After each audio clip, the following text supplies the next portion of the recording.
भगवान ने गीता में कहा कि मनुष्य अपने आप का मित्र है और अपने आप का शत्रु है। अपने आप का शत्रु कब है कि जब विषय विकार कपट पाप में चल पड़ता है तो अपने आप का दुश्मन है। और अपने आप का मित्र कब है कि धर्म के अनुरूप चल पड़ता है, सच्चाई से, साधना से। मरने वाला शरीर एक दिन छूट जाएगा, उसके पहले मैं अपना काम बना लूं, तो वो अपने आप का मित्र है। तो भगवान ने जो श्लोक में कहा आप उच्चारण करना, आत्मैव आत्मनो बंधु, आत्मनैव आत्मनो बंधु, आत्मैरिपुरात्मना, आत्मैरिपुरात्मना, बंधुरात्मनात्मा तस्य, बंधुरात्मनात्मा तस्य, येनात्मैवात्मना जिताः, येनात्मैवात्मना, अनात्मनस्तु शत्रुते, अनात्मनस्तु शत्रुते, वर्तेतात्मशत्रुवत्, वर्तेतात्मशत्रुवत्। तो एक है आत्मा और दूसरा है अनात्मा। एक है नित्य और दूसरा है अनित्य। एक है दृश्य और दूसरा है दृष्टा। दो ही तत्व है, राधा कृष्ण, सीता राम, शिव पार्वती, प्रकृति पुरुष, आत्मा अनात्मा। एकम सत्यम बहुधा वदन्ति विप्राः। एक ही सत्य है, लेकिन इतना बहुत रूपों में फैला है, तो विप्र माना ब्राह्मण ब्रह्मज्ञानी बहुत प्रकार से उसका वर्णन करते हैं। अनात्मा क्या है, आत्मा क्या है? जो सत्य चित्त आनंद और सामर्थ्य का भंडार है वो है आत्मा। और जो असत जड़ दुख और तुच्छता और धोखे का गोदाम है उसको बोलते अनात्मा। तो अनात्मा में परिवर्तन होता रहता है, बदलता रहता है। ये बहुत फायदे की बात है सभी के लिए। अगर अनात्मा रुक जाए तो तबाही हो जाए, तबाही। अनात्मा रुकता नहीं और आत्मा मिटता नहीं। जैसे शरीर अनात्मा है तो बचपन रुका नहीं, जवानी रुकी नहीं, दुख रुका नहीं, सुख रोकना चाहते तो भी नहीं रुकता, चिंता भी रुकती नहीं और निश्चिंतता भी रुकती नहीं। तो जो परिवर्तन होता रहता है, जो चल है वो है अनात्मा और जो अचल है वो है आत्मा। तो अचल सत है, चल मिथ्या है। अचल सुख रूप है, चल भ्रांति रूप है। जैसे आपका आत्मा अचल है लेकिन स्वप्न चलता है, और स्वप्न में जो कुछ दिखता है एक जैसा नहीं होता है। दुख भी दिखता है, सुख भी दिखता है, दुश्मन भी दिखता है, दोस्त भी दिखता है, अपना भी दिखता है, पराया भी दिखता है, और रुकता नहीं है। लेकिन जिसमें दिखता है, जिससे दिखता है, वो चलने के बाद भी, सब मिटने के बाद भी वो अमिट रहता है, देखने वाला दृष्टा चैतन्य अमिट रहता है। तो जो अमिट है वो है आत्मा, और वो सुख रूप है, ज्ञान रूप है और विभू है। जैसे घड़े का आकाश महाकाश से ओतप्रोत है, घड़े की उपाधि से घड़े का आकाश है, वरना वही महाकाश है। ऐसे ही शरीर के अंदर मैं पने की जो बेवकूफी है उसी से हम अंदर बाहर करते हैं, वरना वो अंदर बाहर वही शासता है, वही शासन करता है। अंदर भी वही शासन करता है, बाहर भी पेड़ पौधे, हवाएं, जिलजिला उसी का शासन है। भूकंप, वर्षा, अतिवृष्टा, बादल फटा, ये क्या वो क्या, उसका शासक भी वही है। तो अनुशासिता, अंतः बहिरेका। अब बहुत सूक्ष्म बात है। दिल्ली वालों के बड़े भाग्य है कि एकांतवास दिल्ली में होने लगा तो आध्यात्मिक स्थिति दिल्ली के साधकों की ऊंची हो गई, सूझबूझ समझ ये हो। अब शास्त्र कहता है कि आत्म प्रतिकूलानि परेशान न समाचरित। जो आप अपने लिए नहीं चाहते हैं ऐसा दूसरे के लिए मत करो। अगर करते तो वो पाप है। आप नहीं चाहते कि आपसे कोई धोखा करे तो धोखा ना करो। आपको कोई गाली दे नहीं चाहते हैं, आपसे कोई झूठ बोले नहीं चाहते, आपकी बहू बेटी चीज वस्तु पे कोई बुरी नजर करे तो आप नहीं चाहते, तो आप दूसरे की चीज पर न करो। ये तो हो गया धर्म। लेकिन आप अपनी चीज वस्तु बहू बेटी पर बुरी नजर नहीं चाहते, लेकिन दूसरे पर करते हैं तो हो गया अधर्म।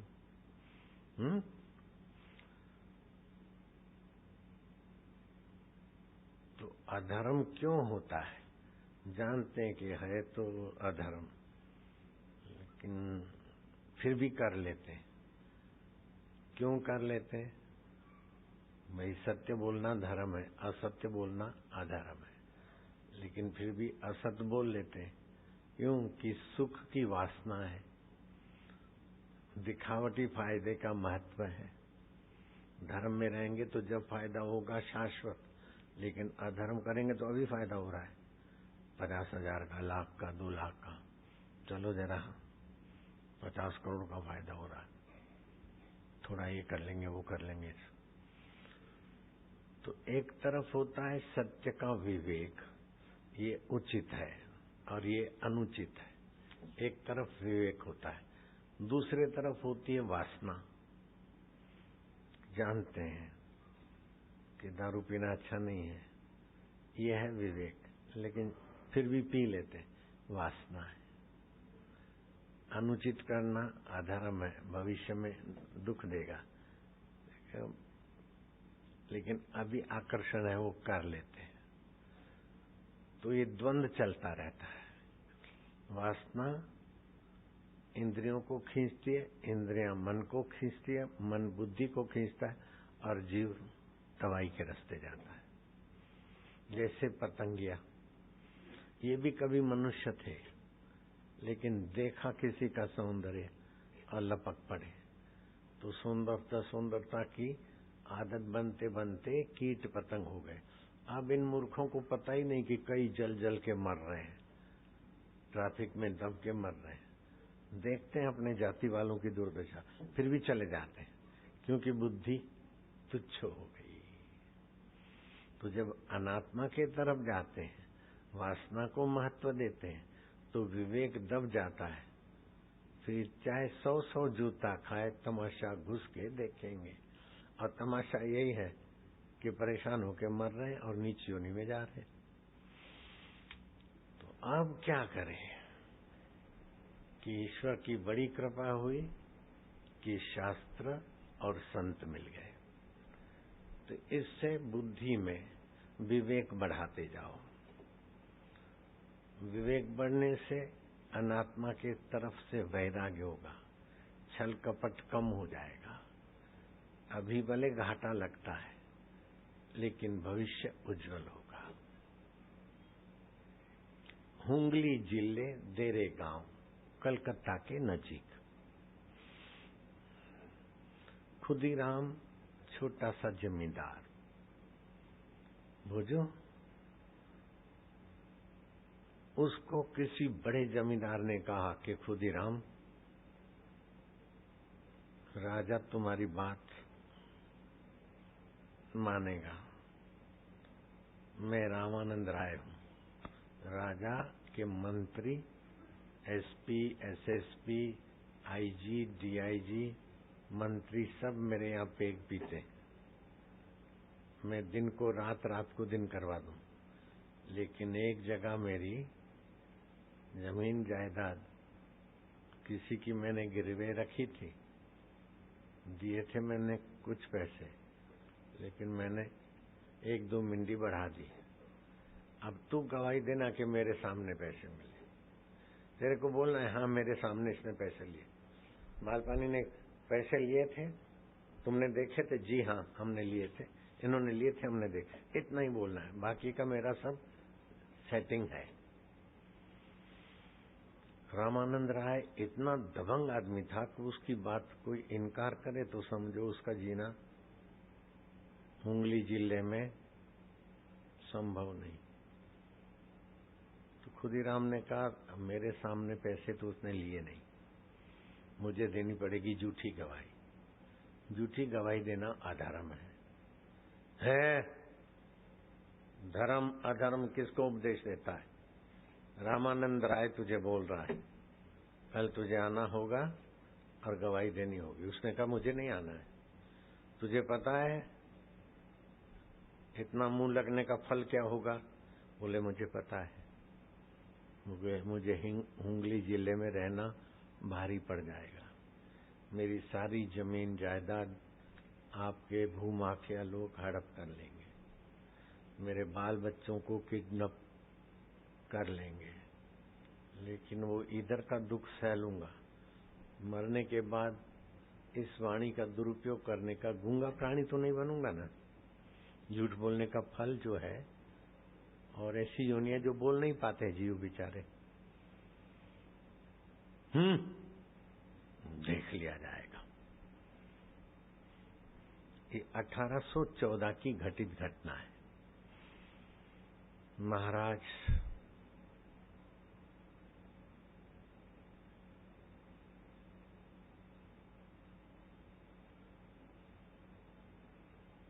उसने उपद्रव, रामानंद राय ने मुसीबतें चालू कर दी।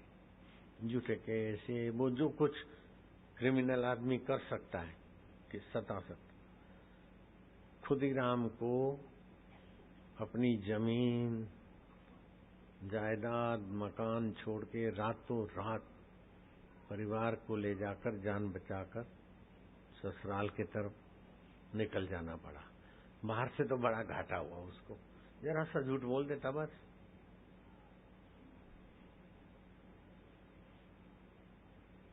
लोकाचार में देखा जाए कि उसने गलती की, इतनी मुसीबत को बुलाया। अब सिर पे आता है तो आदमी थोड़ी देर बोल दे झूठ तो क्या फर्क पड़ता है। व्यवहार तो ये सिखाता है आजकल का दिल्ली के ठगों को, लेकिन वो दिल्ली का ठग नहीं था। समय बीता, रामानंद राय को निर्दोष पर जुल्म करने का फल भुगताने का प्रकृति ने केस उठाया। आप अपराध अभी करो और अभी सजा मिले जरूरी नहीं है। 2 दिन, 2 साल, 10 साल, 20 साल, 20 जन्म के बाद मिलती है। शुभ करो उसका फल अभी मिले, 2 साल, 10 साल, 10 जन्म के बाद मिलता है। अवश्यमेव भोक्तृत्वम कृतम कर्म शुभाशुभम।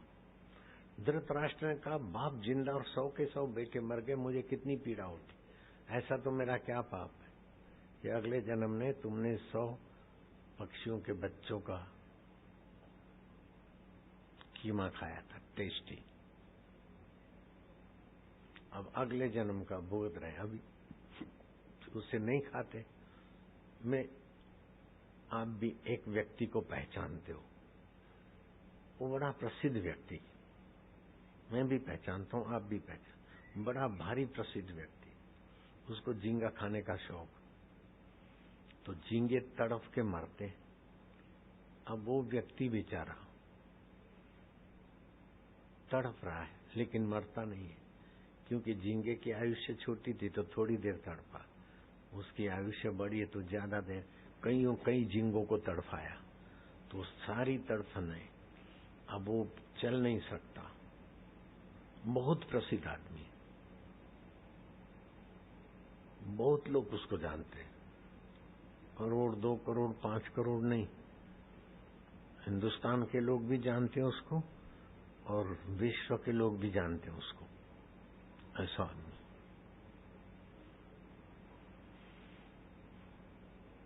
उठ नहीं सकता, बैठ नहीं सकता, अपने आप लेट नहीं सकता, अपने आप अब मैं नहीं बोलूं तो अच्छा है, लेकिन वो तड़प रहा है बेचारा।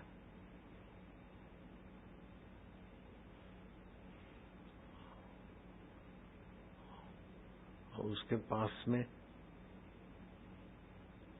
सेवा के साधन भी लेटेस्ट, जो भी उसे आवश्यकता हो सब पूरी हो जाए, ऐसी व्यवस्था भी है आर्थिक, फिर भी वो पीड़ा तो सहनी पड़ रही है उसको। उसके रिश्तेदार उसको नहीं बचा पा रहे, उसके साथी, उसके पार्टी वाले, उसके फलाने, उसके दोस्त मित्र, कोई नहीं बचा पा रहा।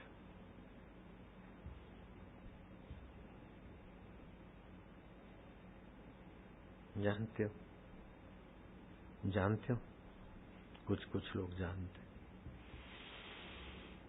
तो खाते समय तो मजा आ गया, लेकिन किसी के कष्ट से आपको सुख मिलता है तो आपको बड़े कष्ट के लिए प्रकृति घसीटेगी। चाहे आप ब्रह्मा जी हो, चाहे आप बापू जी हो, चाहे बेटा जी हो, किसी को कष्ट देकर मजा लेते हो तो आपको बड़े कष्ट के लिए प्रकृति खींचेगी। लेकिन आप कष्ट सहकर भी दूसरे के दुख हरते हो, दूसरे की आध्यात्मिकता बढ़ाते हो, तो आप न चाहो तो भी नित्य जवान, नित्य टनाटन। एक हाथ ले एक हाथ दे, नेकी का बदला नेक है, बदों को बदी देख ले। शक्कर खिला शक्कर मिले, टक्कर खिला टक्कर मिले। औरों को देता शक्कर है तो खुद भी शक्कर खाता है, औरों को डाले तड़फ में तो खुद भी तड़फाया जाता है। या फिर मछली को तड़फा के मजा लो, मुर्गी को तड़फा के मजा लो, गरीबों को शोषित करके, अथवा किसी धर्म की चीज को सुल्फा में, इसमें है तो धर्म की चीज, लेकिन पियो सुल्फा, पियो वाइन, दे दो अपने रिश्तेदारों को रुपया पैसा, तो अधर्म हो गया, रिश्तेदारों की बर्बादी होगी और अपने निमित्त होंगे। धर्म की चीज धर्म की जगह पर वो बहुतों के काम आए वो करते हो तो आपका प्रभाव बढ़ेगा, और उसमें कोई गड़बड़ करेगा तो बुद्धि शुद्ध है तो गड़बड़ से कुदरत रोकेगी, नहीं तो फिर कुदरत उसको किसी बड़े ढांचे में घसीट देगी उसके परिवार। ऐसे कई परिवार हैं। उड़ीसा में कोई परिवार था, मेरे पास तो आते रहता है, भाई तू संभाल, समिति वाला तू संभाल। तो एक की नियत बुरी हो गई, अरे संत को क्या जरूरत है, और उसने यूं दिखा दिया। समझाया उसको, मैंने नहीं समझाया। बड़ी पार्टी थी, अभी उसके बेटे और पोते ठेला चलाते, आलू प्याज, और बेटा पैदा होता है तो मर जाता है, बेटियां उड़ीसा छोड़ के चले गए बेचारे। Asandas Tejumal and company private limited, नाम सुन के ही लोग, अरे ये तो बड़ी पार्टी है, अभी देखो तो ठेला चला रही, बड़ी पार्टी। गलती तो थोड़ी सी की। संदीप मुजफ्फरनगर का आश्रम का संचालक था, फिर मैंने हरिद्वार का आश्रम, ऋषिकेश का आश्रम, 3-4 आश्रम का प्रभारी बनाया। उसने थोड़ा एडजस्टमेंट, मैं क्या है, बोले आश्रम पे कर्ज है। मैं क्या मेरे आश्रम पे और कर्जा, गलत बात। बोले झूठ नहीं बोलता हूँ, ऐसा ऐसा इतना रुपए पैसे तो थोड़े ही थे। मैं क्या कुछ हेरा फेरी किया? बोले हेरा फेरी कोई करे ऐसा नहीं है। मैं क्या तुमने किया हो तो मैं क्यों करूंगा, हम 4-5 भाई हैं, अपनी कोठी है, अपना धंधा है, मैं क्यों हेरा फेरी करूंगा? मैं क्या धर्म के हैं, लोहे के पैसे, देख तू चालाकी मत कर, मेरे पास कोई बाहर का सबूत नहीं है, लेकिन है हीरा। बोले स्वामी जी बिल्कुल हो नहीं सकता। मैं क्या है, किसके साथ बात कर? बोले गुरु जी के सामने। मैं क्या तूने किया है कि नहीं किया? बोले नहीं, मैं कैसे करूंगा, हिसाब चेक करो, ये करो। मैं क्या या तो तुझे पैरालाइज होगी या तो एक्सीडेंट में। मैं घुट के नहीं मरना चाहता हूँ। चलो पैरालाइज नहीं होगी। अब वो दिल से उतरा तो आश्रम में क्या रहेगा। गया, गाड़ी चलाई, एक खुद और 4 आदमी दूसरे टैंकर के साथ टकराया, प्रेत होके भटक रहा है। तो विवेक तो बोलता है कि गुरुजी से धोखा न करे, लेकिन वासना बेचारे की जरा कर लो। और फिर पकड़े गए तो भी जैसे दूसरों को पटाते तो पटाया, तो गलती तो पैसे तो इतने थे, लेकिन दंड हो गया इतना। अब वो अपने रिश्तेदारों को, भाइयों को बोलता है बापू से माफी लेके दो। अब वो घोड़ा दब गया, फिर रिवॉल्वर वाले के हाथ में ही नहीं रहता कि वो गोली को रोक देवे। घोड़ा दब गया ना, अथवा तीर छूट गया तो फिर राम जी के हाथ में भी नहीं कि तीर को रोक देवे। तो कर्म की गति ऐसी है। अपन फिर चलते हुंगली जिला डेरा गांव कलकत्ता के पास चले। रामानंद राय, बेटी बॉयफ्रेंड किसी लोफर के हाथ आ गई और बेटा लोफरों की गैंग में माँ बाप को गालियां देने लगा। अब बेटा गाली देने लगे और बेटी लोफरों के पक्ष में रहे तो घर में सुख कहां से रहेगा। खुद को कोई बीमारी हुई और जब आदमी चढ़ता है तो सब मित्र हो जाते, गिरता है तो मित्र भी कन्नी काटते। बुरी तरह छटपटाता हुआ, न मरे न जिए रामानंद राय की ये दुर्दशा हुई।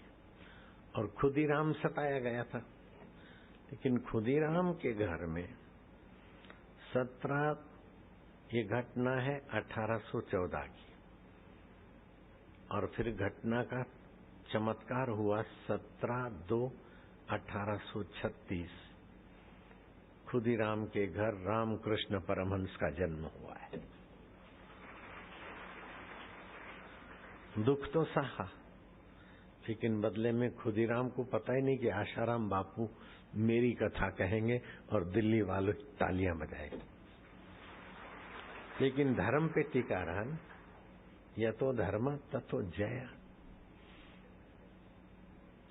तो किसी की तबाही करनी हो, अरे कर लो, क्या देखा खाओ, तो समझो उसका भविष्य दुखदायी। और उससे सुखी करना हो, कुछ भी हो जाए, प्राण जाए, लेकिन बेईमानी का पैसा। कर्म की गति गहन है भाई, बचो। तो एक तरफ होती है वासना गलत कराने में, दूसरे तरफ होता है विवेक। अब वासना जोरदार है तो गिरा के ले जाएगी, और विवेक जोरदार है तो संभला के उठा लेगी। तो वासना कम कैसे होगी? बिनु सत्संग विवेक न हुई।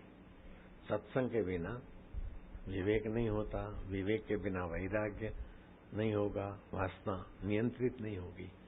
इसीलिए कहते हैं कि तुम तपस्या करके सोने की लंका बना लो, लेकिन वासना तुमको घसीट के रावण की नाई हर 12 महीने दे दिया सुनाई। इससे तो वो अच्छा है कि शबरी भीलन गुरु के सानिध्य में, गुरु की छाया में रहती है, और शबरी भीलन के राम जूठे बेर खाते। तो रावण की विजय नहीं है, शबरी की विजय है।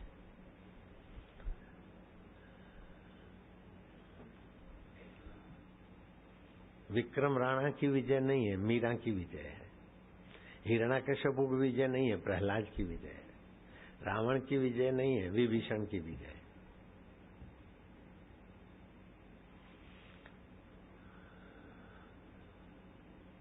दरिद्रता सम दुख जग नाही। दुनिया में शास्त्र में प्रश्न आया, सबसे बड़ा दुख क्या है? बोले दरिद्र सम जग दुख नाही, संत मिलन सम सुख जग नाही। दरिद्रता के समान कोई दुख नहीं और संत मिलन के समान कोई सुख नहीं, क्योंकि ऊंचे में ऊंचा सुख संत के सानिध्य से आएगा देर सवेर। खुदीराम को कितना ऊंचा सुख, और रामानंद राय कितना प्रभावशाली था और कितना तबाही का सुख, और झींगे वाला साहब कितना बड़ा प्रसिद्ध था और कौन पूछते ही नहीं, अभी अखबार में फोटो ही नहीं आता। बड़ा प्रसिद्ध आदमी, हिंदुस्तान के तो सब लोग जानते थे, दूसरे देशों के लोग भी जानते थे कि हिंदुस्तान का बड़ा आदमी है। समझने वाले समझ गए, मालपानी समझ गए। हिंदुस्तान में झींगे नहीं बिकते, ज्यादा गहरे में मत समझो। कोई व्यक्ति बस बंदी मुट्ठी लाख की।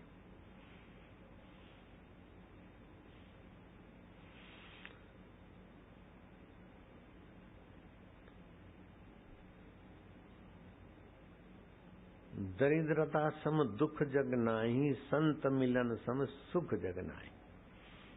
तो दरिद्रता 3 प्रकार की होती है। रुपए, पैसे, चीज वस्तु, मकान, जमीन, जायदाद कुछ भी नहीं है, दरिद्र है। तो इसको बोलते हैं वस्तुजन्य दरिद्रता, पदार्थ जन्य दरिद्रता। दूसरी जब दरिद्रता होती है भावजन्य दरिद्रता। रावण के पास रुपए पैसों की कमी नहीं थी, लेकिन मेरी सुंदर पत्नी से वो सुंदरी है, उससे वो सुंदरी है, उससे वो सुंदरी है। भावजन्य दरिद्रता में रावण पिस गया। एक से एक सुंदरियों के संपर्क में आके आखिर शूर्पणखा ने भड़काया कि वो जानती थी भाई की कमजोरी। तू क्या सुंदरी सुंदरी फलानी सुंदरी सुंदरी, सुंदरी तो एक ही है धरती पे, और वो है राम जी की सीता।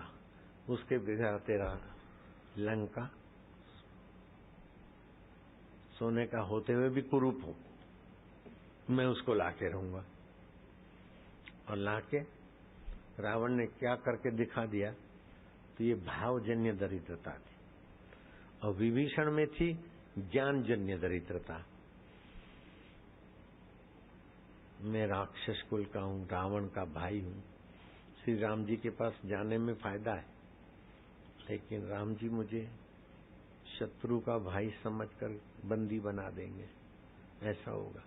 हनुमान ने सत्संग सुनाया, सब मम प्रिय सब मोहे उपजाए। संत और भगवान के लिए सब अपने हैं, सबका भला चाहते, लेकिन जो अधर्म करेगा उसको दंडित करते।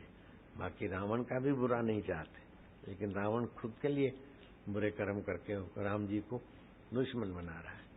तू जाएगा तो तू राम का दुश्मन नहीं है, क्योंकि तू रावण के रास्ते नहीं है। तो ज्ञान के द्वारा हनुमान ने ज्ञान जन्य दरिद्रता विभीषण की हर ली, और विभीषण राम जी के पास गए तो राम जी ने एकदम स्वीकार कर लिया, आओ लंकेश। राम जी जानते हैं लंका वो हारेगा, क्योंकि अनुचित रास्ते जा रहा है, और मुझे लंका का राज नहीं चाहिए, लंकेश। और बना दिया लंकेश विभीषण को। अब चलो अपन ताल कटोरा आते हैं। दिल्ली में ताल कटोरा है। स्विमिंग करने को हमने किसी को कहा, और वीवीआईपी पास बना।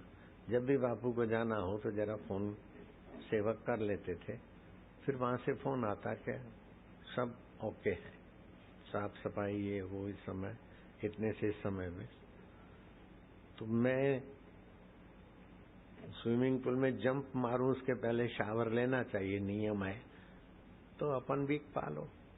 शावर लेने जाऊं तो 40-40 बाथरूम थे, किसी में नल नहीं है, किसी में शावर नहीं है, किसी को ये नहीं है। 1 2 3 4 में क्या ये बाथरूमों में शावर नल कौन चुरा के ले जाता है? बोले लोग चुरा के ले जाते। तो मैं इतना सारा सिक्योरिटी टाइट है, बिना पास के तो कोई आ नहीं सकता, तो कौन चुरा के जाता है? उसको पकड़वाते क्यों नहीं? बोले बाबा आईजी, डीआईजी, एसएसपी, मिनिस्टर बड़े आदमियों के लड़के और बड़े आदमी खुद ही ले जाते। तो उनके पास कमी तो नहीं है नल की, शावर की। चलो फिर आते शादी बारात में। शादी बारात में कुछ खाया, लेकिन खाते खाते किसी ने चमचा चुराया तो किसी ने कोई छोटी मोटी कटोरी चुराई। जो बारात में आते वे दरिद्रता ही नहीं होते, लेकिन भावजन्य दरिद्रता। चलो फ्लाइंग करो, तो एयरपोर्ट पे जाते हैं ना, तो जब खाने का मिलता है तो उसमें से कई लोग खाना तो ले लेते हैं, लेकिन खाने के साथ बर्तन भी, चल मेरे भैया, और उनके घर में वो बर्तन देखने को भी मिलते हैं। क्या ख्याल है? ये भावजन्य दरिद्रता है। तो भावजन्य दरिद्रता और ज्ञानजन्य दरिद्रता रुपए पैसों वस्तुओं की दरिद्रता से भी ज्यादा भयंकर है। सत्संग से भावजन्य दरिद्रता और ज्ञानजन्य दरिद्रता मिट जाती है, तो बाहर से दरिद्र व्यक्ति भी ईमानदार रहेगा। और सत्संग नहीं है तो अमीर आदमी भी दरिद्रता से भी ग्रस्त रहेगा। चलो अब बारातियों के भोजन में चले आओ। बारातियों का जो भोजन बनाते हैं वो ठेकेदार मजदूरों से काम करवाएंगे। तो शादी तो होनी है शाम को, बाराती तो आएंगे शाम को, लेकिन सब्जी कटती है सुबह, सलाद कटता है सुबह।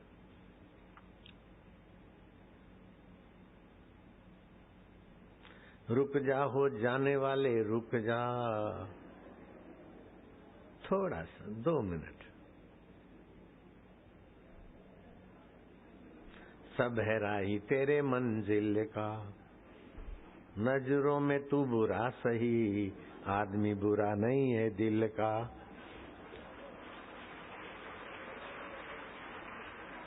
समझाने की रीत, आदमी बुरा नहीं दिल का। देखो बैठ गया, इसको जाना जरूरी है। इससे भी ज्यादा मुझे भी जाना जरूरी है। अभी मैं एक घटना सुनाऊंगा, फिर छुट्टी कराता हूँ। हाँ? तो सलाद जो बनाते हैं अथवा सब्जी जो बनाते हैं, तो वो सब्जी सुबह खरीदते हैं, फिर काटने वाले काटते हैं, और 3 घंटे के बाद तो सब्जी हो फल हो वो हरम फूल होना शुरू हो जाता है। तो कोई भी बारात में खाना खा के आया, बारात कहाँ गए थे? बोले बारात में गया था। बोले मैं ज्योतिषी महाराज हूँ, कल तुम्हारी तबीयत गड़बड़ रहेगी। क्यों? बोले मैं जानता हूँ, मैं अंतर्यामी हूँ। अंतर्यामी किसमें है? कि सुबह की कटी हुई सब्जी, सुबह का कटा हुआ सलाद, सुबह का कटा हुआ फल फ्रूट, और फिर दोपहर को बना हुआ, उस समय टेबल के सामने जब देते हैं, परोसते हैं, तो वहां भी गर्म कर करके देते हैं। तो एक बार बने हुए चावल अथवा समोसे या मिठाइयाँ और दोबारा गर्म होती तो उसके विटामिन नाश हो जाते और भारी होती है, और दूसरी वैरायटियां भी भारी होती है। तो भारी खुराक खाएगा और देर से खाएगा, और सुबह की कटी हुई सब्जियां खाएगा। तो बारात में जाके आए तो उसको बोल देना कि साहब और बात में ठीक, हम बापू के चेले, हम अंतर्यामी, कि कल आपकी तबीयत जरा गड़बड़ रहेगी। मार लो तुक्का छक्का, बिल्कुल सच्चा पड़ेगा। समझ गए? तो बारातों में साधक को जाना, बाराती खुराक खाना हितकारी नहीं। अब रुक जा वाले को सुनाता हूँ, फिर छुट्टी करता हूँ। एक था जाट, करनाल का, वो एसपी था। उसकी पत्नी जाटन एसपी की, वो मेरी भगत थी। एसपी उसको महफिल में ले जाए, दावत, कोई व्यापारी के, कोई किसी, कोई किसी, होता है ना, पुलिस अधिकारी है तो कहीं खाना खाने, कहीं, वो बेचारी जाए नहीं, मीट मांस अच्छा नहीं लगे। उनकी ऐसी होती थी। वो थी भगत और वो था पीकर।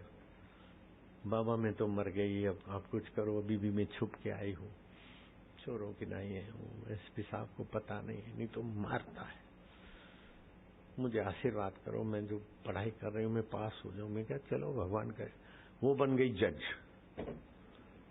जाटन बन गई जज और जाट रहा एसपी, और करनाल की कोर्ट में वो जज है और वो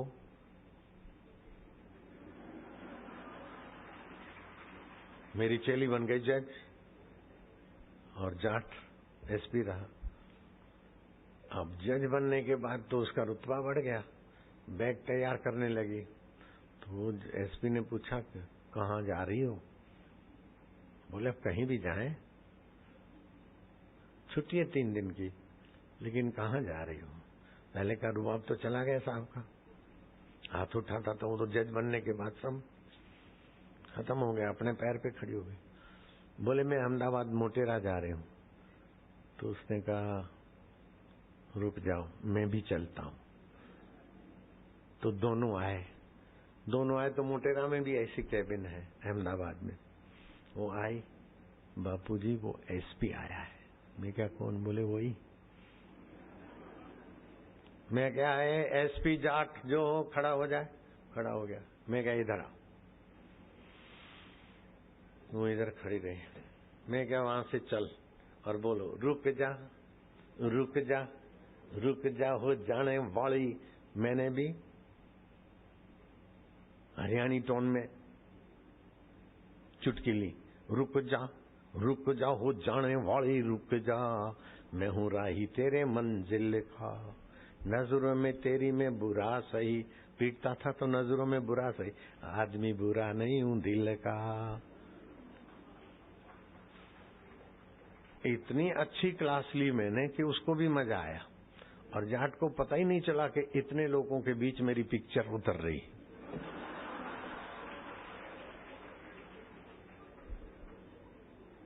एसपी साहब जाट था। फिर वहां से चल के यहां तक आए, फिर मिसिस एसपी को वहां खड़ा करो। मैं क्या, अब तुम इधर से चल के जरा करो। उसको मजा आने लगा और मुझे भी मजा आने लगा। तो दिन भर हरिओम हरिओम तो चलता नहीं, कुछ चरपरा चटपटा भी हो जाता है। जाता तो ऐसा मजा नहीं आता रुमाल वाले को।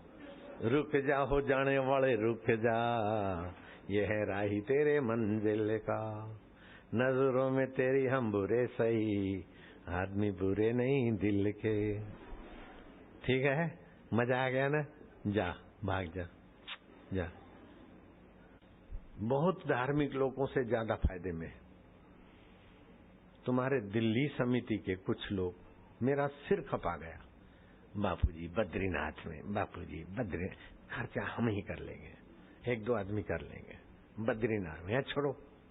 छोड़ो है। अगर जाते तो अभी की संख्या से कितनी सारी संख्या ज्यादा होती।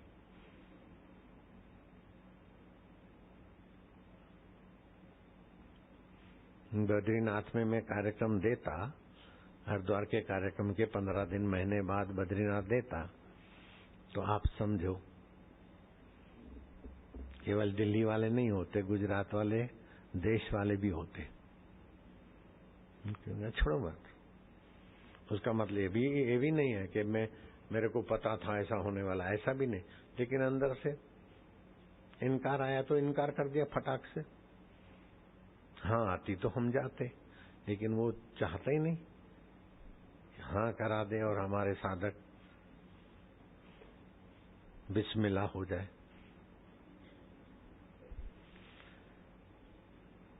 हेलीकॉप्टर के परखच्चे उड़े, किसी को लगा नहीं। उसके नट बोल्ट गिरे उड़े, किसी को लगा नहीं। और उसमें बैठे हुए पैसेंजरों को लगा नहीं। और वहां 20 के 20 मिलिट्री अधिकारी, गोचर जहां अपना लगा है, गौरी कुंड गोचर में लगाया अपना कैंप, ऋषिकेश में लगाया, दूसरी जगह लगाया। कई लोग पूछते हैं कि आश्रम का अकाउंट नंबर, एक फलाम में है ही नहीं, हमारे पास कुछ ऐसी व्यवस्था ही नहीं है। वेबसाइट में लिखवा दिया गया आश्रम के लिए ये जो भी सेवा कार्य चल रहा है उसके लिए रुपए पैसों की कोई जरूरत नहीं। लोगों ने तो बड़े बड़े बैनर लगा रखे हैं दिल्ली में, वो उधर के लिए उगरानी करो, लेकिन ये ये वासना वालों का काम है। दान पुण्य तो इतना करे और उसके नाम से इतना इकट्ठा करना, आगे चल के तकलीफ करेगा। समाज के साथ धोखा है। जो किसी के साथ धोखा करता है, घूम फिर के वो धोखा कई गुना होकर अपने पास आता है। और जो किसी के साथ सच्चाई करता है, कष्ट सह के भी, घूम फिर के बदला खुद ही राम की नाई अपने पास आता है। तो श्री कृष्ण की बात से चला था सत्संग और वहीं पूरा होता है। आत्मैव आत्मनो बंधु, मनुष्य अपने आप का मित्र है। अगर धर्म पे सच्चाई पर चलता है तो अपने आप का वो मित्र है। अगर अधर्म और वासना के बल से चलता है तो अपने आप का दुश्मन है, अपने आप का शत्रु है। तो अधर्म कब करता है? जब मिथ्या को, नश्वर को महत्व देता है। और धर्म पे कब अडिग होता है? जब शाश्वत को महत्व देता है। तो शाश्वत वाला शुरुआत में लगता है कि घाटे में है, लेकिन अंत में अमृत से भी ज्यादा सुख। और अधर्म पे चलने वाला लगता है शुरुआत में मजे मार रहा है, लेकिन बाद में विष से भी बुरी हालत होती है। यतो धर्म ततो जय, यतो धर्म ततो अभ्युदय।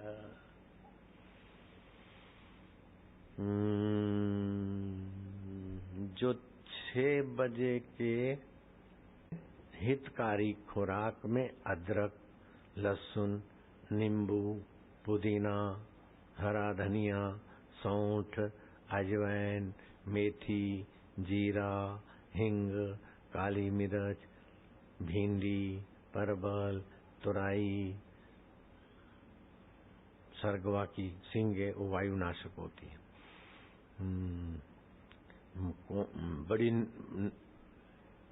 बड़ी मूली नुकसानकारक, कोमल मूली हितकारी होती है। तुमको आश्चर्य नहीं होता कि बापूजी हमारी भलाई के लिए क्या क्या खोज के रख देते हैं?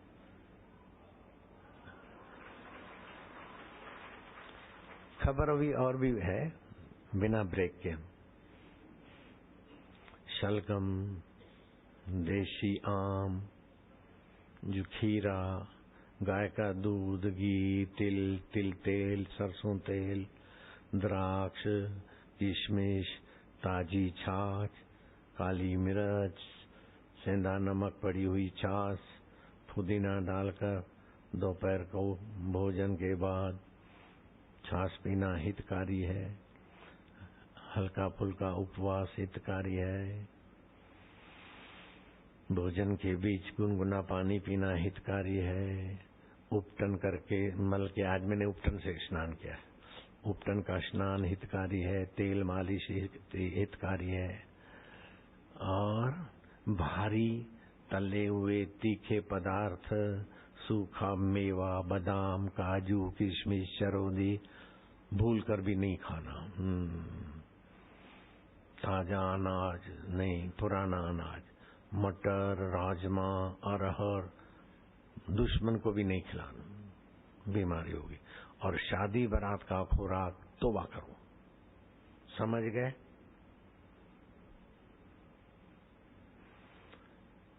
अंकुरित अनाज, ठंडे पेय नुकसान कर। इनो एडवर्टाइज करते हैं, ग्लास में यूं इनो डालेंगे फुरफुर होगा, ललचाएगा का मान पिए। मीठी सोडा पड़ती है 18 रुपए किलो की। और साजी के फूल साइट्रिक एसिड बहुत नुकसान करता है।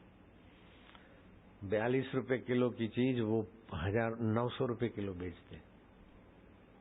और लोगों की पेट, आंतें, लीवर बहुत हानि होता है। भूल कर भी इनो नहीं पीना। लेकिन अब मेरे साधक रुकेंगे तो रुकेंगे, बाकी तो नहीं पीना करूंगा तो जो नहीं पीते होंगे वो भी पिएंगे पट्टे। तो मैंने सोचा कि कोई साधक को बता दूं फार्मूला, आंवला इनो चालू कर दे तो आंवला से तो फायदा होगा और इनो का मसाला थोड़ा डाल देंगे तो कॉपीराइट उसका भले रहे, अकेला इनो है। और मेरे साधक का होगा आंवला इनो, मारेगा टक्कर, और उससे आधे भाव में भी करो तभी भी पैसे बचेंगे ढेर, गौशाला के लिए अथवा भंडारों के लिए। आंवला इनो ऐसा आज, और मैंने फार्मूला बनाया, टेस्ट किया, साथी के फूल साइट्रिक कैसा कैसा टेस्ट बनता है, कैसा फूलता है, वो सब देखा। एक गिलास पानी में नहीं, 2-2 चम्मच पानी में। इतना सारा पीऊं तो मैं बीमार हो जाऊं। जरा पिया फिर यहाँ मानना पड़ेगा ना, आत्मज्ञान सर्वांगी विकास करता है ना। शादी का खुराक इनो और जाट का रुक जा और कर्म सिद्धांत खुदीराम, राय बहादुर सब आ गया। अब तुम जा सकते हो, लेकिन करो हरि ही ओ।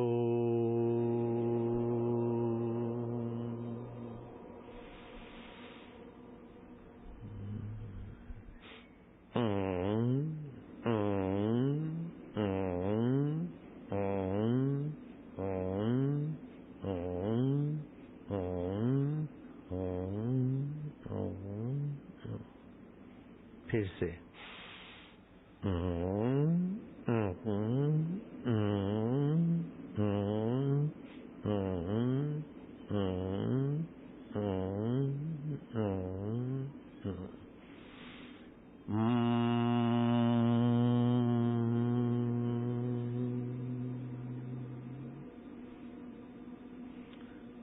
मोटर बोट की हरि ओम।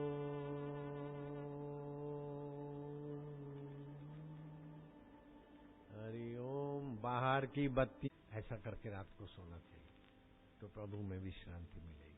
ठीक है, अब निकल जाओ। 10 अपने आप का उज्जवल भविष्य बनाने वाला है, अपने आप का अंधकार में। रामानंद राय तबाह हो गया और खुद ही रामकृष्ण का बाप बन गया। प्रत्यक्ष फल। नारायण नारायण।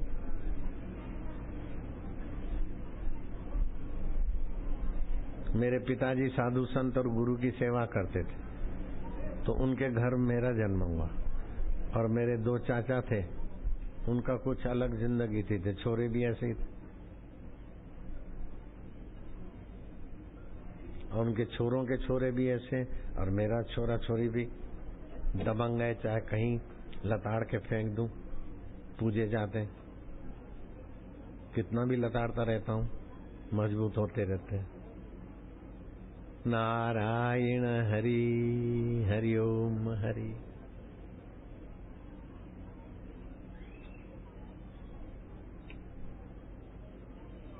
एक तो चाहे मुसीबत यहाँ न टिकने पाए, हाय हाय जोगी रे क्या जादू है तेरे प्यार में, जोगी रे क्या जादू है तेरे प्यार में।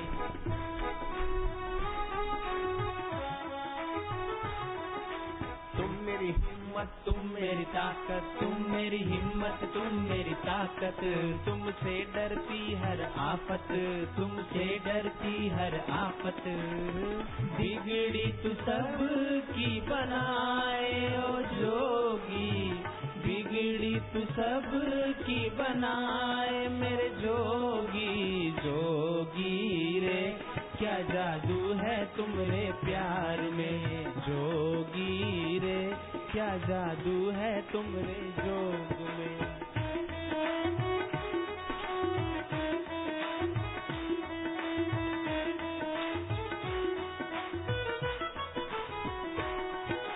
तू तो कैसा दाता जोगी, देता कुछ नहीं लेता, तू तो कैसा दाता जोगी, देता कुछ नहीं लेता, देता देता तू नहीं थकता, सबका दुख हर लेता, देता देता तू नहीं थकता, सबका दुख हर लेता। जोगी रे क्या जादू है तुमरे प्यार में, जोगी रे क्या जादू है तुमरे जोग में।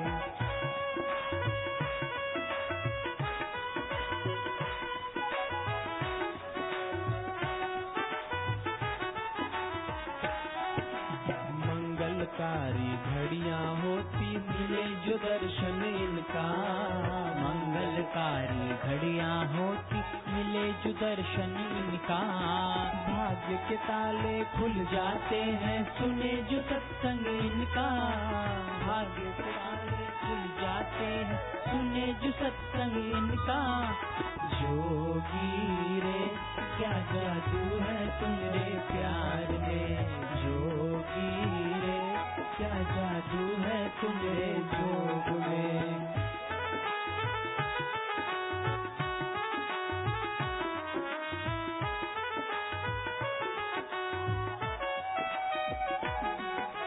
जोगी की हर बात है लगती सब भक्तों को प्यारी।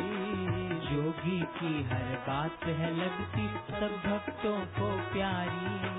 इनका दर्शन इनकी दृष्टि हरे मुसीबत सारी। इनका दर्शन इनकी दृष्टि हरे मुसीबत सारी। जोगी रे क्या जादू है तुम्हारे प्यार में। जोगी रे क्या जादू है तुम्हारे जोग में।